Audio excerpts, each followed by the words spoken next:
Obsessive, new age, mumbo-jumbo. We'll see. Whatever's happening here, it does seem to fulfil a need. And anyway, we're told, it's all just an extension of the legitimate university subject, Celtic Studies.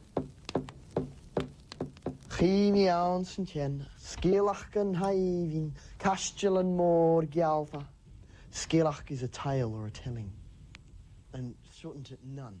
A leader in this rediscovery of Celtic culture is University Gaelic language tutor Alisdair James MacDonald Taylor. Means what? Universities such as this one, up until very recently, the emphasis was on classics, Greek and Roman civilization, and of course, ironically, the Greeks and Romans saw our ancestors as barbarians and uncivilized, so we've got a very strange self-image coming from the traditional university education system.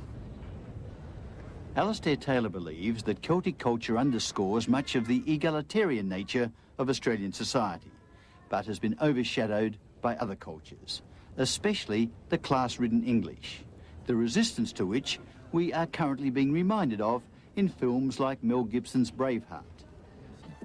Will you fight? But what if you want to go back beyond these battles, beyond even the influence of Christianity on Celtic culture? Well, Alisdair Taylor can bring you here, to Castle Mountain, where deep in the Australian bush, you can dress as a druid or just a common Celt, and where high on a hill, there's even an unfinished castle for those pagan rituals. Obviously, people are cutting out masks here to stick on their faces.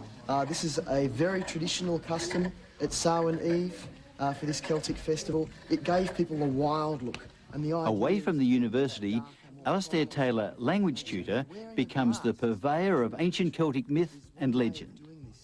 Once you look around the fire, The idea is to take these people away from their pre-packaged, prefabricated lives back to the first millennium BC, when the Celts spread their influence across much of Europe to become an important element in European civilization, before eventually being submerged by Christianity.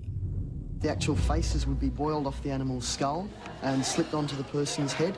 Sometimes people took a lot of time. Sometimes they get straw, fur or sheepskin and just stick it to their faces to look like something half human, half beast, if you like. The essence is the wildness rather than a particular animal. It's all pretty gruesome stuff, though, Alisdair. Well, our civilization in its pseudo-refinement might see it as gruesome. We tend to see wild things as gruesome. Gruesome, we all have gruesome. If it comes out, then maybe we don't have to act it out in our streets or our homes.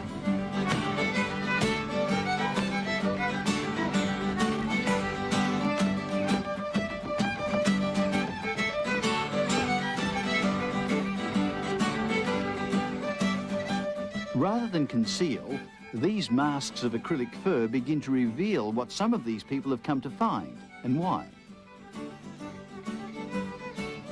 I think by getting in touch with ritual, we get in touch with our own processes and in touch with the earth and the seasons and nature, which rules us in cycles, and that way we can embody different aspects of this in our life as well, the changes that take place in our life, and help us understand ourselves better. My background is very much in healthcare, and I'm interested in healing more to do with living with an illness or a disability and learning how to cope with that in their ordinary lives. And I think this holistic perspective offers some of that kind of opportunity. Even the making of these masks is something I haven't done since I was 8 or 9 years old. I've wasted too much time, you know, and so let's have fun.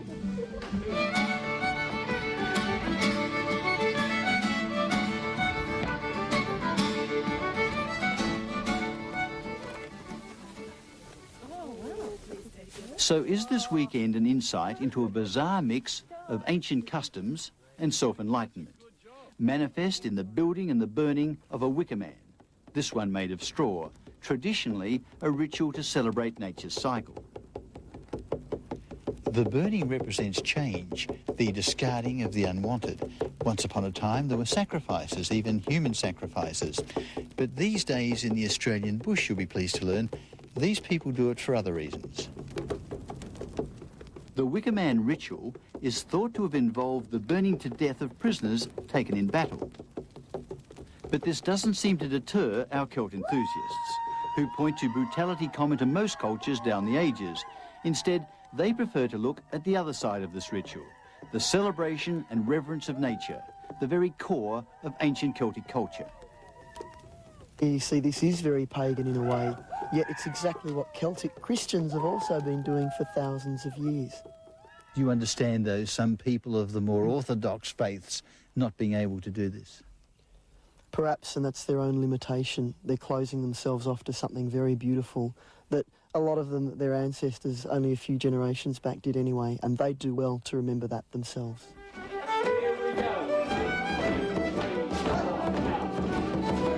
Later, ancient ritual is given way to another form of cultural exploration.